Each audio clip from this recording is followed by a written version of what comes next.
dutangiye filime hari izasaga n'imodoka ubona ko ari iza gisirikare abana bunda barakwikira babyita kuzikwikira nk'uko umuhinzi akwikira isuka bunda bari gushyiramo za magazini hano umusirikare ufite agafoto kari ubona kari famiye umugore n'abana ni mukarage hano hey ni DJ Felix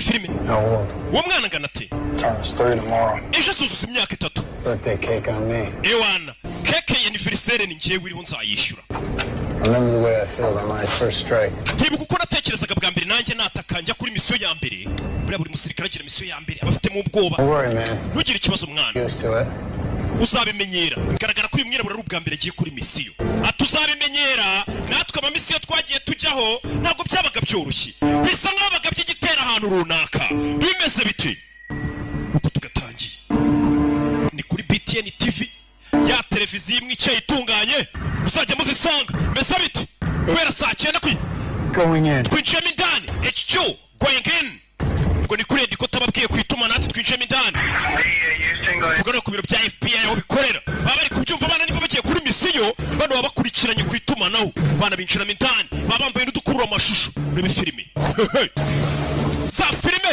zisobanuranywe disipurine ubwenge n'akantu ka kinene ko nikabura urebe no body bags mwibuke nta mirambo dukeneye nta mirambo dushaka bisa nk'abana basirikare bagiye kuri misiyo abo batumye babasabye kubazana ari bazima ntabwo bashaka ko babica nta mirambo bakeneye bano barareba see what's happening we're losing feed tutangiye kubura amashusho bano bambaye kamera bano basirikare bagenda bambaye na kamera ku buryo bafande basigaye muri office bari ibintu byose biri kuba so we're going in blind bisa nk'aho nta sinyari we still have audio okay turasigarana amashwi gusa babuze amashusho ariko barasigara bakominikana ku itumanaho ry'amashwi mukomeze mugende mukomeze imbere mukomereze aho twabwiye guca n'aba FBI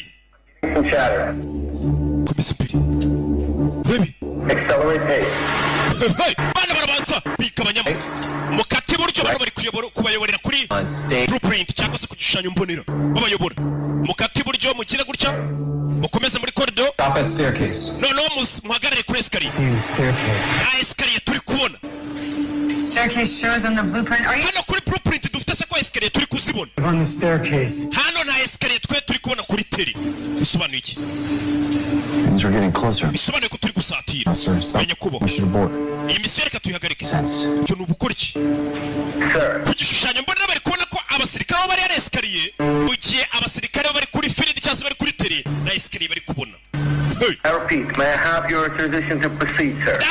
ndasubiramo ese mwanyemera gukomeza arasaba authorization proceed uruhushya rwo gukomeza proceed mukomeze bimeze bite authorization to proceed uruhushya rwo gukomeza muraruhawe over mukomeze imbere gatori kumba aho bari akagabo kabumvishe aho bari akagabo kabonye kuri radari zako karabona muri ya nyubako barimo kahita kuri telefone dore akagabo kariyo kuri telefone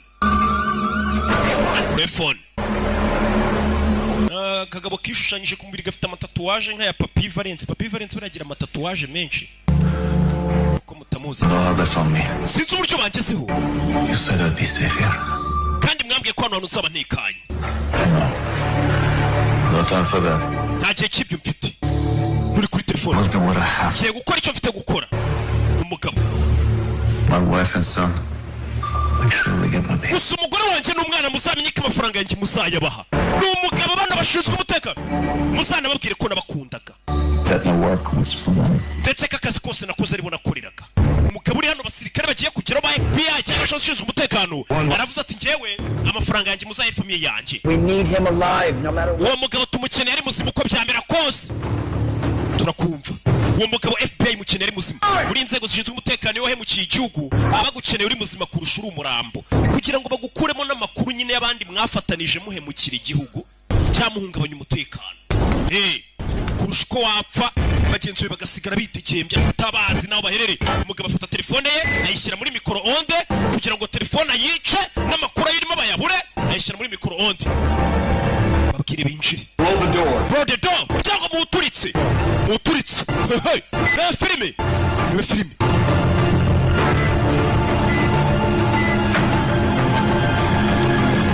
bakura ibisasu bano abashinzwe umutekano bakuru babicaye muri ofisi ariko bari gutanga oda bakurikirana urugamba ukuntu uri kugenda urugamba rega ntabwo rurwanwa n'imbunda gusa abakenewemo n'ibitekerezo umugabo arabanza asoma kuri duniya yote icyakiyewe bagiye kugeraho kingwa kuri duniya yote basi nimba ari n'igifatwa bagifata icyanyweye duniya yote baze gufatwa utananyweye duniya yote bakagufatana inyota puritano nshinzwe umutekano abana baba riji shyira imbunda hasi umugabo telefone yari kuyiteka muri micro-onde ari kuyishyushya kugira ngo ishwanyagurike urebe filime kagabo kari hano karirasa aho kugira ngo kamena amabanga karirasa reka bagufasha amakuru wayatanga bagira ahantu bita muri ndabyemeye umugabo yarirashe kugira ngo batamujyana muri ndabyemeye amakuru yose akayatanga Steve ubuse naba nagufashe ntumpa amakuru nagufu Steve umugabo bashakaga ari muzima rirashe bimeze biti uwo bashaka ari muzima rirashe iyi ni episode ya mbere bakise Cypher izi ni za filime z'ubwenge narababwiye ngo byayishwe injiji bigayishurirwa abanyabwenge dore ni izi filime rero z'ubwenge rukimbazanira bimeze bite izi filime usanga kugasobanura films.com iyo ni website ujye ukishyura amafaranga yawe make kuva kuri Netflix birabintu se nabayireba muyireba ariko made in Rwanda bari ibintu by'ubwenge ni nka kuri iranayirenze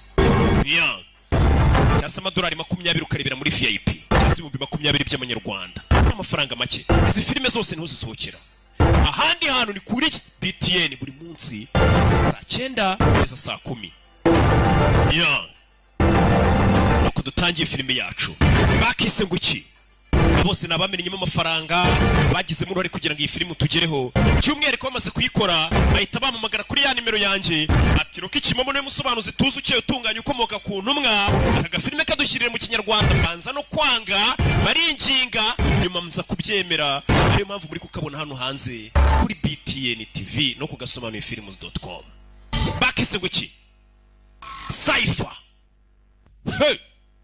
rebe filime Question number 5. ikibazo cya gatanu Where was Shawn Mendes born? Shawn Mendes yavukiye undi mugabo atuzanye yavukiye muri Toronto 5 for 5. 5 kuri 5 mwana wanjye She knows everything there is to know about this kid. mwana wanjye uzi ubwenge bwinshi cyane pe ni umugabo ari kumwe n'umwana we n'undi mugabo batugaruye tuvuye kuri bariya bashinzwe umutekano mwana ari kuryamo My friend Jess and I think she probably smells like woods and njye hot. n'inshuti yanjye Jess dukeka ko uwo mugabo yanukaga I like that. ntabwo ariko yanukaga On the pop quiz? No, silly. Weekends with you. I was doing the whole week. mba numva twamara n'icyumweru kurusha uko twamara na weekend papa I miss you telling me funny stories before I sleep. mba nkumbuye kunganiriza inkuru zisekeje mbere ko nsinzira ndetse ukankora n'utwa mu gitondo But I want to live with you. nubwo nkunda mama wanjye ariko mba numva nabana nawe ni kumwe nyine mama aba yaratandukanye na papa mama ari urera umwana Tell what you like a grown up for a second. mwana wanjye ntabwo nizi ko wakuze bigezaho 8 years old. mfite imyaka 8 papa I have. 8 minus a half. papa mfite imyaka I have a 8 boyfriend. none mfite na sheri kugira ngo umenye ko nakuze nyagasani ufite sheri Who? sheri wawe ninde I'm in business. ntabwo bikureba papa ubwana bwarikuje ibaze Roki ndinze ngana gutya nta sheri ngira akana k'imyaka 8 ngo gafite sheri we noneho kakahita kanabwira papa ngo kandi papa uwo sheri wanjye ntago akureba ntago umushinzwe umushingukeho abana Choice that you went to live with your mother and her fault either. It's kuba waragiye kubana na mama wawe made. ni umwanzuro wafashwe n'umucamanza ntabwo ari njye In my opinion. kuki umucamanza yafashe umwanzuro atambajije Considering the circumstances, urebye it ikibazo ukuntu cyari kimeze wasn't my job. It was an understandable choice. kuba narabuze akazi nta kazi nari mfite urumva ntabwo Why? kubera iki nyine batakumaye ngo abe ari wowe ndera Make sure I have a job. You know, like, umucamanza ntabwo ari kumwe umwana ngo abe ari njye umurira kandi nta kazi mfite ngomba kuba mfite akazi buri mucamanza iyo papa na mama bashwanye bareba akenshi rimwe na rimwe umuntu waha umwana uburere cyangwa se umuntu ufite ubushobozi bwo kuba yagaburira umwana akamwitaho get a job, I will be going for full custody. nindamuka nongeye kubona akazi Promise? nzongera nsabe tubane nzasaba full custody Mom for me? sekera rero nta kazi afite urumva ntabwo yaza kubana n'umwana kandi akennye Okay, we're really good at killing time. When does the movie start? After filime iratangira ryari rero tugiye kureba ya Roki this, you'll eat popcorn. uraza kuba uri kurya injugu tureba filime ya Roki ababyeyi bakunda kwereka abana filime za Roki ngo ziba zirimo inyigisho zirimo ubwenge kumbe turi hamwe wa mugabo yirasiye aba forensic bamaze kuhagera Rwanda Forensic Laboratory iyo laboratoire turayifite y'ubwenge habereye ibyaha baraza bagapima bakamenya byakozwe gute bagakusanya ibimenyetso kureba umugabo hano barebye muri sefu ye babona hari igipapuro cyari kirimo. Kurikirana witunze. Hagira kamwe. Heard you want to happen for suicide? Twumvishe kandi tubona ibyabaye imbere ko umugabo yahura. But it doesn't get any easier. Ntabwo yabyoroshye. Umugabo bari baje gufata yiyahuye. Steve, check this. Steve Reban. Basa Rwanda. Tells me it's not a printer test there. Hari urupapuro babonye ariko rwanditse mu bintu bidasobanutse. Where did all the easy cases go? Ibirego byoroshye ntabwo bikibaho. You think it is? Urakeka ibi ni ibiki mu rwandiko babonye? No idea. It's strange. Biratangaje. N'abakuru ofisi barumva. It's got Chinese, Urupapuro. Latin, Wagira ngo ni igishinwa ni ikilatini. numbers. Imibare. Circles, Inziga. prefix, Hieroglyphe. random shapes and random. Ndetse n'ibintu bidasobanutse bizengurutse. Iyo ni code. I can send an email of it to you. Reka mboherereze email. Let's not risk a security breach. Oya kugira hatagira n'umuntu uduhakinga bikangiza umutekano ibyo bintu mwibitwohereza. The ability to interrogate Our suspect. Twakekaga ntabwo twabasha kumufata. safe. I'll send a forensic team down. Ngiye kohereza ikipe ya forensic zipima ibyo bintu bipakire bari ibizanaho kugira ngo mubyohereze kuri email. Email buriya ntiwamenya ibyazo. Sir, we don't have anyone in-house capable of deciphering something like that. Muri kano kanya nta muntu dufite wakora wabasha kuba yakuraho kode. Someone. Hari umuntu nzi biriya bye bifite ukuntu byandikiraga amakode. I served as a military cryptanalyst a while. Hari cryptanalyst twakoranye Say, ndetse muri minsi yavuye no mu kazi yakoreraga NSA. family? Best cryptanalyst I know. Niwe cryptanalyst wa mbere nzi wigeze ubaho. Ba bantu nyine babona nka kuyibye byandikiye mu makode mu bintu bidasobanutse by'urujijo. We akaba yazi izo kode akaba yazivumbura akamenya bashakaga kuvuga iki.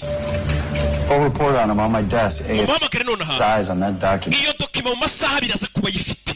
Hari uwo bavuze ngo ubwenge cyane mu bintu byerekeranye n'amakode ko mwahisha ibintu mukabyandika amakode kose uwo mugabo ibintu byerekeranye n'amakode arabizi ku buryo ngo nibyo bintu yakoraga cyane yabaye umusirikare. Barakwereka hano hari umugabo waje kureba filime n'umwana we baje kugura amatike tugiye kureba filime yitwa Saifa. Saifa bari ibintu bimeze nk'amakode. Deciphering ni ugukuramo izo code. Kurt, Cut. what's the new number? Nimero yawe yabaye iki? Ni umugabo uri hano. I'll be pretty easy to remember. Hey, what's happening? Cyagenze biteze. Hari umuhamagaye. Kind of in the middle of something. Hari ibyo nari ndimo. Gonna mean wait till tomorrow? Ntabwo wategereza ejo se. Hari umugabo uhamagawe hano yari ari kumwe n'umwana we kurikira filime. I understand. Ndabyumva.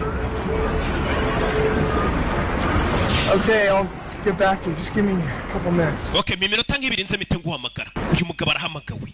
Uyu mugabo ni muntu ki? Hey! Ari kumwe n'umwana bari baje kureba filime yasobanuwe na Rocky. Ababyeyi urabaza ukuntu icyo kintu bakitaho. It's okay, Dad. Bimeze sa papa. Ngiye nungire ikibazo. So sorry. Babarira mwana wanjye. There's good news. Ariko hari amakuru meza. It's Nyine could lead to a full-time job. This thing. bino bintu bishobora gutuma mbona akazi gahoraho Love that. kandi umucamanza mbonye akazi yazakuma nkakorera. And it may not lead to a full-time. Nyine nakara kabagiye kuma ariko gashobora gutuma bituma bampa n'akazi gahoraho. Yeah. Sibyo? So we can see the movie tomorrow. Rero filime twari tuje kureba reka tuzayireba ejo. Why school tomorrow? Ariko ejo urabizi nziga. What are you studying tomorrow? Ejo uziga iki? Imibare. Well, missing 2 hours of school is not going to keep Uzasiba amasaha abiri ishuri tujye kwirebera filime. getting mathematician. Imibare urabizi ndayizi. That's still no problem. Nzayigusobanurira nyuma. Ejo uzasiba ishuri tujye kwirebera filime. Umve papa. So what are we going to tell the school Ku ishuri rero turababeshya iki? when you have a court appointment? Babwire ko mu rukiko batuhaye randevu tujyeyo. Ubeshye ku ishuri umva papa ariko. I'm studying at school. Umva papa ukuntu uri kubeshya umwana. Ejo umwana azasiba ishuri abesha abarimu ubundi bajye kwirebera filime ya Rocky. Ababyeyi rero namwe. Will Scott's file, sir. Ibi ni amadosiye avuga kuri Will Scott. We contacted him. He's currently. Bamaze kumuhamagara mu nzira ajyayo. Wa mugabo bari bakeneye gusa ubwenge mu byerekeranye no kuba kode. Kumbe ni wa mugabo uri kumwe n'umwana we. Batangiye kumwigaho n'abashinzwe umutekano. Yitwa Will Scott. Willy. Dore umugabo nguyu. Ibyo bibagiye gufata basanze bifite inyandiko zanditswe mu buryo bw'iba. Will Scott. Banyita Victor nitwa Will Scott. Okay. Twari tugutegereje. Bari bategereje umunyabwenge. Kureba ahantu aje abashinzwe umutekano bapanuye. Character combinations I've never seen before. Bino bintu ni ubwa mbere mbibonye pe. How many hours is it gonna set? Biragutwara amasaha angahe kugira ngo bisobanukirwe? I'm afraid this is not a 1 or 2 hour Iyi ntabwo ari operasiyo yatwara isaha. days. Biratwara iminsi. Take this back with me to analyze it further. Birabanza Not proper protocol. but I can check. Hold on. uretse mbanze mbaze boss yaravuze ngo nabitahana mu rugo nkajya kurara mbyigaho baramubuza ati uretse tubanze tubaze kuri office waravuga ati nabitahana bino bintu nkagenda nkabifumbura nkamenya ibyebe aya makode byandika gasobanuye iki byandikira acunga bangara hari ibyo barimo arabacunga bose bashinzwe umutekano uyu mugabo arangije kuri telefone ye aya madosiye nibanga cyane bari baza no kuyohereza kuri email arayafotora arayabika igipapuro cyanditse mu makode umugabo turingara gifotora akabibika ibintu bitemewe. Sir, you're on speakerphone. Uri kuri speaker loudspeaker. This is Robert Martin. Scott uravuga na Robert Martin. Jumping on board in such short notice. Urakoze kubisobanguka tukigwamagara. I've reviewed your file and based on your nirengagije cyatumye kurukana muri NSA. are the right man for the job. Nabonye rero mugabo kwirekana kazi. So it's a pleasure to have you on our team. Ndetse n'ibyishimo ko tugufite mu ikipe. This document is extremely sensitive and I cannot allow it. Iyo document ufite mu ntoki nagomba gusohoka muri inyubako. Swept the entire premise. Paka forensic bamaze kureba iyo nyubako yose ko nta kindi kintu kirimo. Ntabwo iyo dosiye twayigwa ngo yitahane. Tumaze kuyifotora muri telefone ye. Start tomorrow morning. Ejo mu gitondo uzatangira akazi. Ibyo bipapuro uzabisanga ku kazi n'ibindi byose ukeneye. Basore. Code. Whatever. It's code. It's extremely important. Ni ingenzi cyane. Objectives. One, keep it in our hands. Icyo gipapuro kiguma mu maboko yacu. Give this man whatever he needs to crack this case. Ndetse uyu mugabo w'icyo akeneye cyose kugira ngo asobanukirwe ibyerekeranye n'iyo code. Oversee the transfer documents if you like. Reka ngende ncunge kari amadosiye bayazana. Just keep an eye on this crypto analyst. Oya ahubwo ukomeze ucunge crypto analyst wawe. Uriya musore nyine bahaye akazi ugiye kuba yaza akareba ibyo bipapuro birimo code bisobanuye iki. Ibipapuro barabimwambuye byohereza kuri FBI ejo mu gitondo azajye mu kazi. Gusa umugabo yabifotoye yagiye abireba muri telefone ye. Ibi bintu ntabwo byari byemewe aba yari amabanga basanganye ibyihebe leta itarasobanukirwa n'ibiki umugabo arayatahanye. Ibintu atari yemerewe abashinzwe umutekano baracyari guswipinga ahabereye icyaha. Sasa uyu mugabo ari hano ni wa mwirabura twabonye afite umwana ejo uzagira isabukuru ari hano kugira gutyo yumva icyombo cye kiri gusakuza. Icyombo kiri gusakuza komeza kwegereza hano bamenye inyubako basanzemo iki cyebe kidasanzwe cyangwa se amakuru bari guhiga. Yumva mu nyubako mu gikuta hari biri kushwikira byangiza fréquence y'icyombo. Everything okay? I need to have Nama yene inyundo. something inside the walls. Bisa nkaho hari ikintu kiri muri ibi bikuta. Zana inyundo sha. Bano basirikare barazitwaza afata inyundo. Urebe ni mu gikuta mindani. Kubisema baraturitse bose cyewe agikubita muri cya gikuta. Aho byaye papuro byari biri ibintu byose haraturitse. Nyagasani n'abashinzwe umutekano. Gusa uyu mugabo bamutweretse ngo n'umuhanga. Bamwita Will Scott. Ni yari muri douche ubona afite ibintu ari kwandika by'imibare n'umunyabwenge uvuga atari kuzira code zabiriya byihebe akandakana kare ukagira ngo ari mu ndege zisobanuye iki. Hey, sweetheart. Bite sweetheart. Hari turika ryabaye kuri televiziyo. Tomorrow. Don't want to really see. Cyabanga ryanjye nawe ejo twari kuzajyana kureba filime. Can get this message for you. Bibaye ngombwa ko message nyuza kuri mama wawe. Listen, I'm gonna have to cancel. Ibyo kureba filime ejo turabihinduye kuko ejo bambwiye ko aribwo azatangira akazi. Things got a little crazy. Ibintu hano byabaye ibintu by'ubusazi. But we'll reschedule. Tugiye guhindura gahunda yo kujya kureba filime ya Rocky. Really sorry. Kandi umbabarire mwana wanjye. Ndagukunda. I'll talk to you soon. Tuzavugana vuba. Sibyo message yoherereje mama w'umwana kuko umwana nta telefone agira. Mama w'umwana ari hano yakiriye ubutumwa. Bakise Cypher. Kando hano Lodi. Bite sweetheart ni papa. Ibyerekeranye na ryabanga ryanjye nawe ejo umwana agomba gusiba ishuri bakajya kureba filime. Umwana wanjye mama itajugunya telefone kumwe ababyeyi baba barashwanye. Wo yarinde mama. Ni umuntu wari wibeshye nimero umva kubeshya. Kwa kunda ababyeyi baba barashwanye buri umwe akajyangisha undi umwana. Mama ye ni indaya.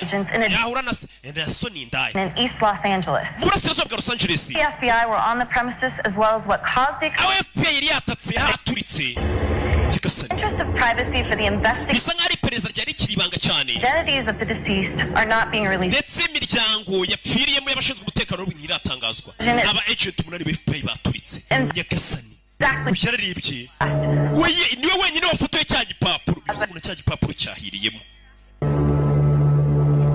Hamwe yasize afoto y'igipapuro aba agent bari bakirinze bose bahiye baturikiyemo wenyine niwe wabashije kugisigarana yise gipurintinga muri iryo joro ntiyaryamye amenye ubundi zikode za biriya byihebe bitumye abashinzwe umutekano baturika bose zisobanuye iki igipapuro kiraraho amenye byifashe bite ajya kuri za kode atangira kuzikuramo nyine agenda asobanukirwa ni ibiki hari abantu bandikira mu makode ku buryo utamenye ni ibiki bavuga buriya n'abantu baziranye cyane hari ukuntu baganira ati bwombo shaka Dafi we ubwo Kadafi akamenya ni ibiki bijya mbere we na Savimbi na Jean Marie Bwombo baba bazi ibyo ari byo ibyo niyo makode rero iyo bwira ari ibyo biri gukoresha ayo makode yakire kavuga ati izo bwombo zisobanuye iki zabo bahungu ayo makode amaze gukora hari izina yakuye muri ryitwa ngo Jimmy Gordon n'imibare yindiri inyuma muri ya makode yakuyemo izina ryitwa ngo Jimmy Gordon. The ATF report just came back.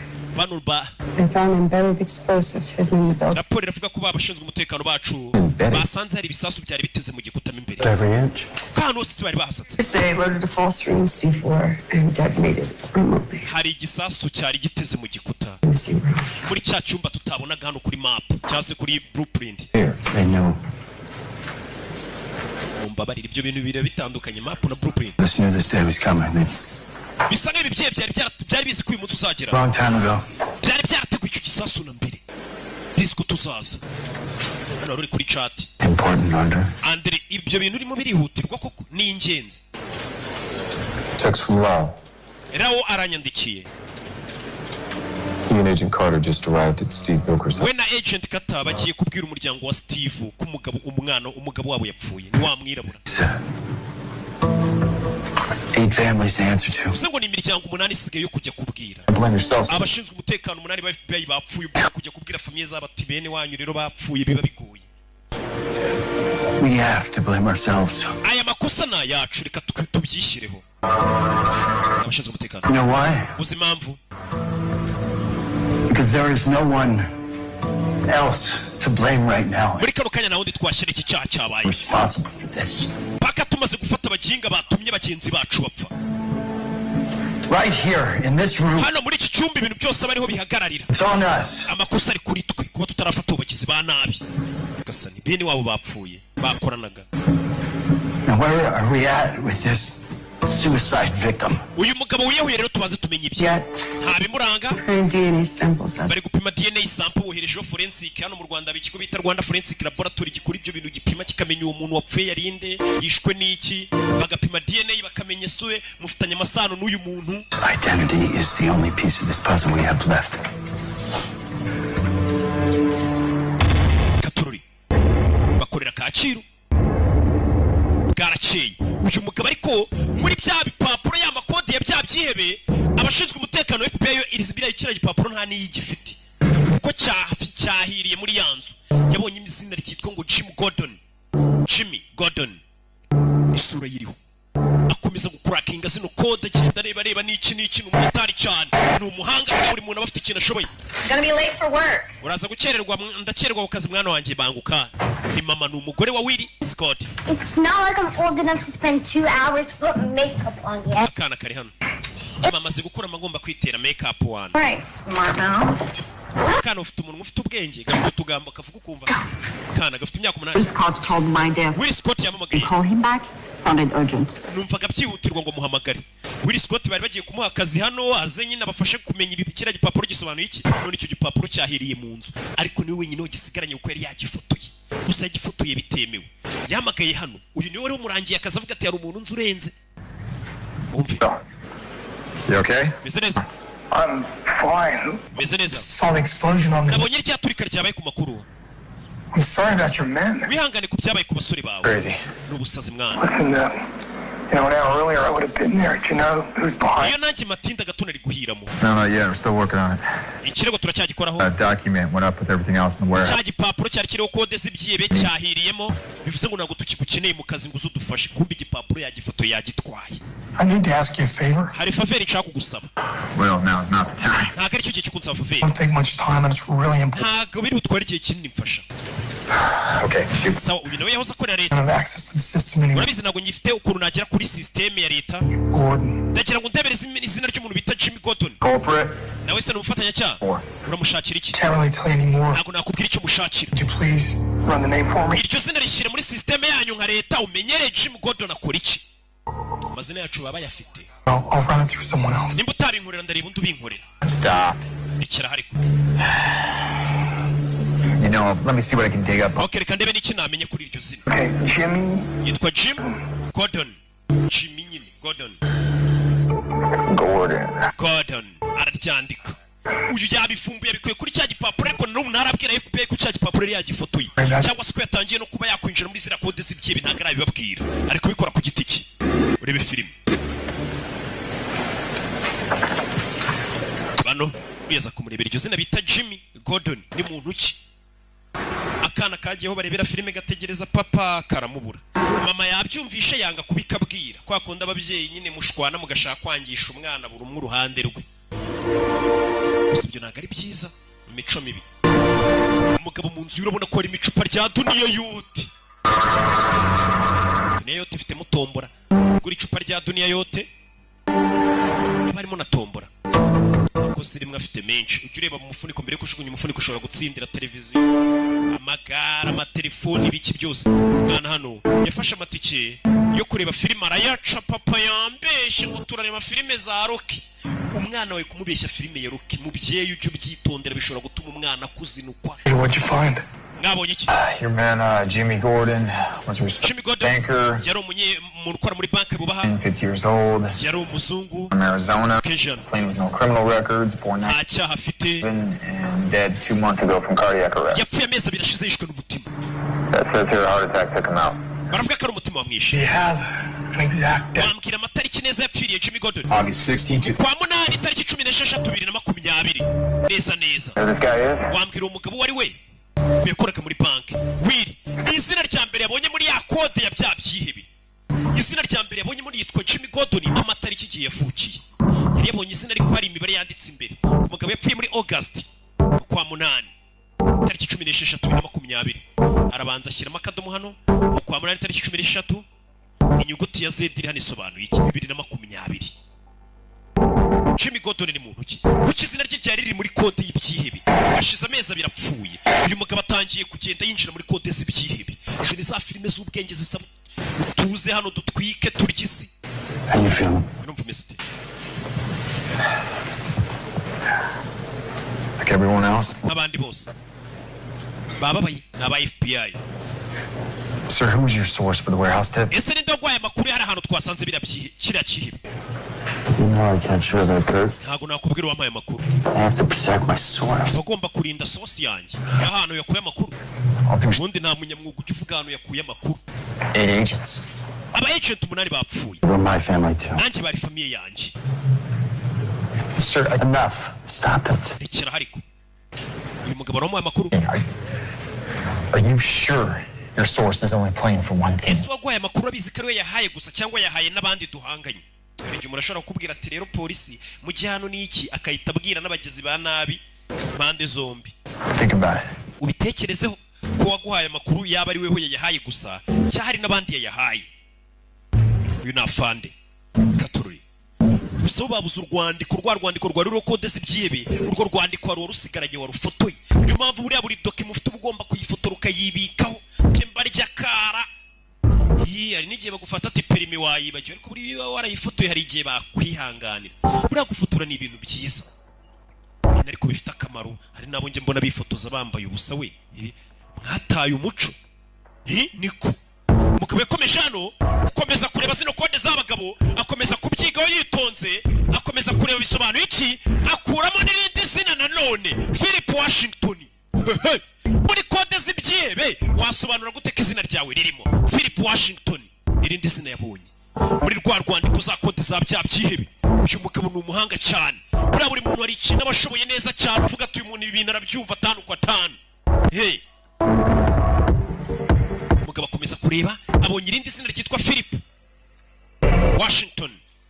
Philip Washington uwa mbere bamubwiye ko yapfuye ni Jim Gordon amezi abiri ashize. umugabo akimara kubona irindi zina yahise yambara agufatira imbunda. niwe yahoze ashinzwe umutekano arangije ahita ahisha arapfuka arahisha ibyo yari ari gukoraho iperereza bye. akana hano karakariye papa Ana kitwa Ana.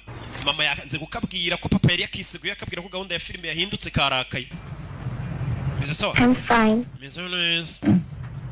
Well, you don't sound fine. Genda umva utameze neza. What's the matter, kiddo? Ikibazo kimwana. I'm not a kid. Ntago nkiri umwana yarakabwiye ati what's matter kiddo. Kiddo nyine ni kadogo ntago ndi umwana. Mwana wanjye usigaye ukura vuba. But you'll always be my little girl. Ariko iteka uzahora umukobwa wanjye. Nanjye mpore ndi nyoko. Uko wakura kose rega. Ababyeyi baba ari ababyeyi babona uri akana kuri mwe. Gutekereza iki? Mom? Yeah? Mama.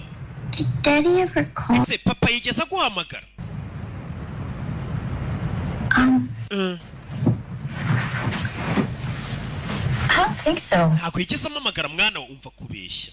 Kumwe ababyeyi bateranya usanga bira bintu ni imico mibi ku babyeyi namwe mugira imico mibi. Nimba warashwanye n'umugabo wawe cyangwa umugore wawe. Umwana ntabwo uba ugomba kumwangisha undi mubyeyi. Ise buriya ni imbobo yirirwa no mu birara. N'iki ni indaya mama wawe. Ibintu nagarisa. Mujye mushwana hagati yanyu ariko nimuhura n'umwana mubwira ati papa we ni umubyeyi mwiza, mama we ni umubyeyi mwiza. Azi umwana gukomeza gukura umubwira utugambo nk'utwo ngo se ni ikirara ni indaya mama wawe ni inshinzi iki niki. So we received positive ID on a microwave suicide. Wa mugabo wirashe twamaze kumenya wari we. He's 42. Yitwa Alex Mace. National. Afite imyaka 42. 98. Yaje muri Amerika muri 98. So, I went to Boston College. Yize muri Boston College. Science. Yari umuhanga cyane mu bintu bya computer. Masters. Ndetse yari afite masters yakuye mu MIT. 5. He moves to Santa Monica where he meets Russian-born. Yagiye muri Santa Monica yahuriye n'umurusiya bita Marta. Springville 6. Barashyingiranwa 2006. A housewife with no. Bashyingiranwe n'umugore wirirwaga mu rugo udafite akazi. Time for questioning. Umugore wuriya mugabo wirashe mu musane. Bamwita Alex Mace. He's working for us, so old roommates, neighbors, teachers. He was. Abo bari baziranye inshuti ze bo biganye abaturanyi be bose mubaze kuri uwo mugabo. Uko bari ya FBI kiri kwibaza kuri wa mugabo wirashe undi bafashe wirashe. Ngo bashaka umugore bamuhata bamubaze byinshi. Hano hari ukomeje kugenda agiye gushaka witwa Philip Washington yabonye izina rye muri za kode z'ibyihebe. Katururi. Think through me. Yes, sir. FBI iri hano. Wirashe bamaze kumenya nicyo kihebe basanze kiri ahantu hari za kode. Gusa none iyo kode umuntu wayisigaranye ari we bita Will Scott. Hari izina yabonyemo ndetse butuvugana yagiye no kureba uwo muntu ahari. You could use some sleep. Usanga umuntu ukeneye kuryama. It's not a nice thing to say to a lady. Cyo naga ari ibintu byiza byo kubwira umugore ngo akeneye kuryama. Hari ibindi ahita atekereza. Ko nyine umugore yamusubije. Umugore ati mada urasa nk'umuntu ukeneye kuryama. Umugore nawe ati hari iryo jambo naga ari ryiza kuribwira umugore ngo akeneye kuryama. I mean it. Aryama iwanyu. Kurt and I, we can keep things moving. Jya kuruka njye na Kate ibindi turabyitaho. Acaho. Yeah. Barakwereka wabashije gusigarana na ya kode y'ibyihebe ndetse wamashije no gukuramo izina byinshi mu nyubako yabonye. Iryo zina yabonye ryitwa Philip Washington. Ahatuye ngo ni hano umugabo yaje kumureba. Yanze kubibwira FBI, yanze kugira umuntu numwe abwira, ari gukora ku giti cye. Kura y'imbunda. Bamwita Will Scott. Katururi. Hey. Wabonye filime nyinshi z'ubwenge narababwiye ngo filime zitari mu ubwenge zidasobanutse. Izo filime ntabwo uzumva ruko inazifashemo. Baranzi ngewe ariko. Sibyo? Kandi none za filime ugomba gusobanukirwa ijambo kurindi bavuze ngo iki ari za filime basakurizamo nimusobanukirwe. Izi filime kandi uzisanga ku gasobanuye films.com ni website. Ujya ukishyura udufaranga duke ukajya wirebera filime neza umeze neza. Umugabo yinjira mu nyubako. Ibaza izina ibyihebe byari byarahishe muri kode. Wowe iryo zina warimenya ukajya ahantu iryo zina rituye. Umeze nk'uwiyahuye nk'umuntu wazi wanjye bira mupanga ataneguje. Umeze tu. Kugera no muri ugasanga hari umugabo umeze nk'uri gupfa. Hari umugabo uri gusamba. Yinjiye muri inzu asanga umuntu uri muri iyi nzu ari gusamba. Bimeze bite? Cyawe. Filime. Komeza imbere. Umugabo ari gusamba. Gusamba avayo reba ko yamutabara. Aza gutabara umugabo ari gusamba. Bimeze neza. Gusamba. Bisa neza aza kumwasamura reba umugabo arebe sibiti akiraro nawe baramufata bakubita igishinge mu irugu. Mama we wajeje kuneka yigize indwanyi yigize Rambo mu bisheke. Thing there is a season. Ibintu byose bigira igihe. And a time to every purpose under heaven. Munsi y'ijuru ibintu byose bakubwa impamvu. A time to weep. Habaho igihe cyo kurira. And a time to laugh. N'igihe cyo guseka. A time to mourn. Igihe cyo and a time to dance. Igihe cyo kubyina n'igihe cyo gushingura bacushatse kubunamira. Thank you for Will's life here on earth. Turabashimira ubuzima Will yagize kuri iyi si. This body that lies before us. Uyu murambo turyamye imbere Will bamuteye urushinge yitapfura agakobwa kakaje kumushingura. Wa mugabo Will byapfuye baje kumushingura. Cya gishinge bamuteye cyahise kimwica. Nyagasani. Bano ntago bikaza baza gushingura ari nk'abantu 10 wagira ngo bari muri corona bo bavumbuye corona mbere yacu nako bavumbuye nyine gushingura muri bakenya mbere ya na corona. Umugabo arapfuye Will Scott. Yagiye yigize Rambo gagiye kuvumburanga ibya kode z'ibyihebe nga amazina yabonyeho bamujombye igishinge yitapfa. Agakobwa ke DC kaje kumushingura. Kamuheruka ejo bavugana ngo bazajye kureba filime za Rocky. None papa arapfuye. Will Scott uko yapfuye. Hey.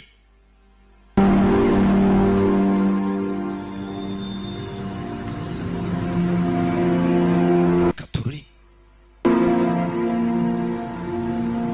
Meze bite? Umugabo yapfuye dore ngo yari umuhanga mu byerekeranye no kuba yamenya kode z'ibyihebe. Bivuze ngo cya gipapuro cy'ibyihebe kiracyahari. Sanduku bayisize hano.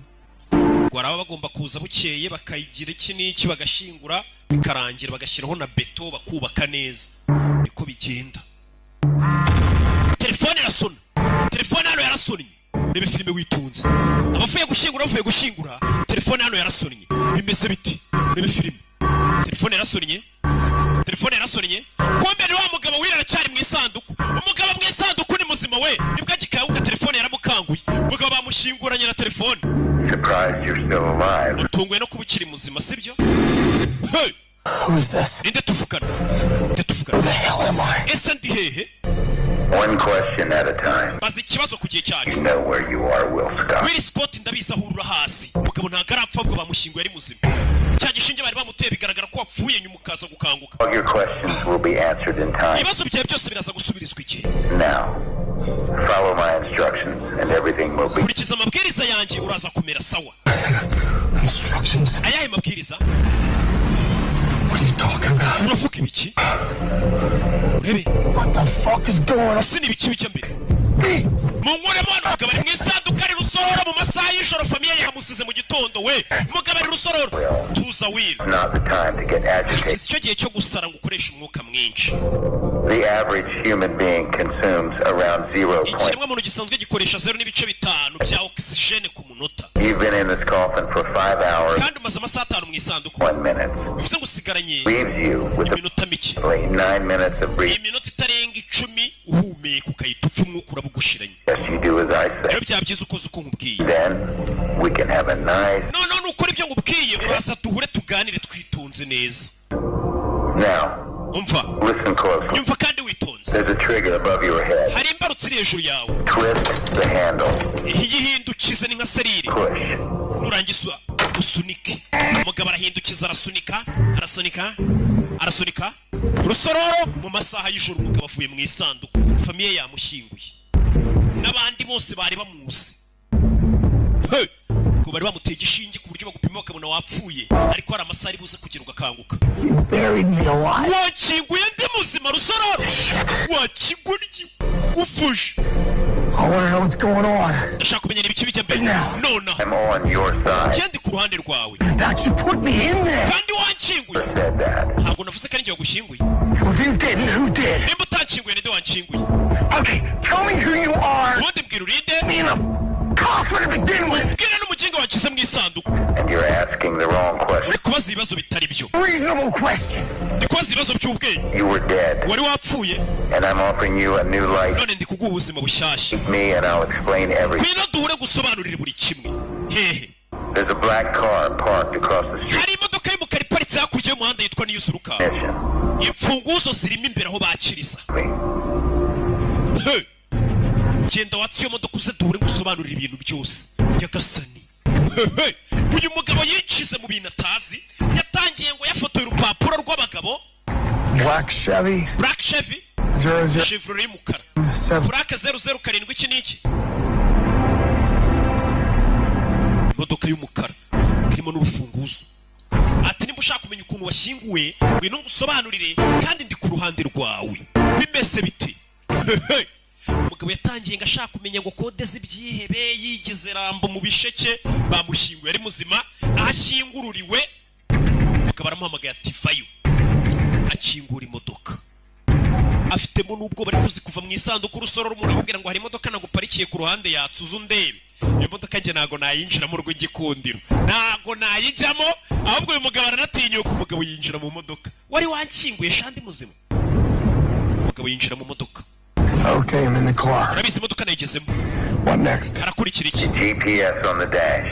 Turn it on and... Iyo modoka ifite GPS, ikandeho yatse, imodoka irakuyobora. Part was it, Will? Where are you taking me? Imodoka iranjyana he? Be soon enough.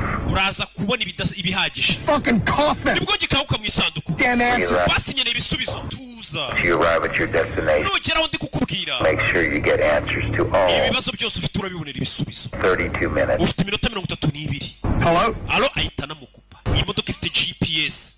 Iyi GPS irakuyobora ikakubwira ati komeza imbere, kata, genda, ikakuyobora mpaka ugeze ibirimo amerekezo y'ahantu.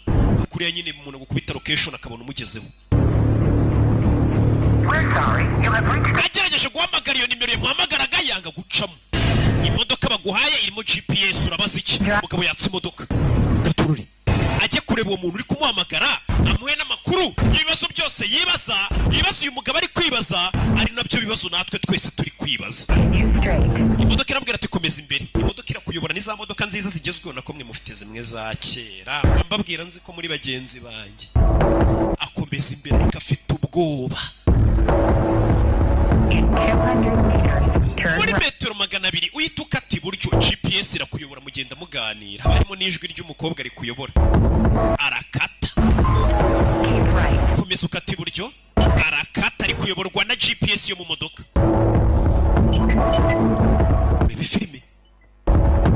Umugabo ageze hano GPS arayizimya, ubundi ndajya he? Dore ngarayizimya, ubundi no muntu uri kunyobora aranjyana he. Ikigabo cyita kimuhamagara. Urebe filime.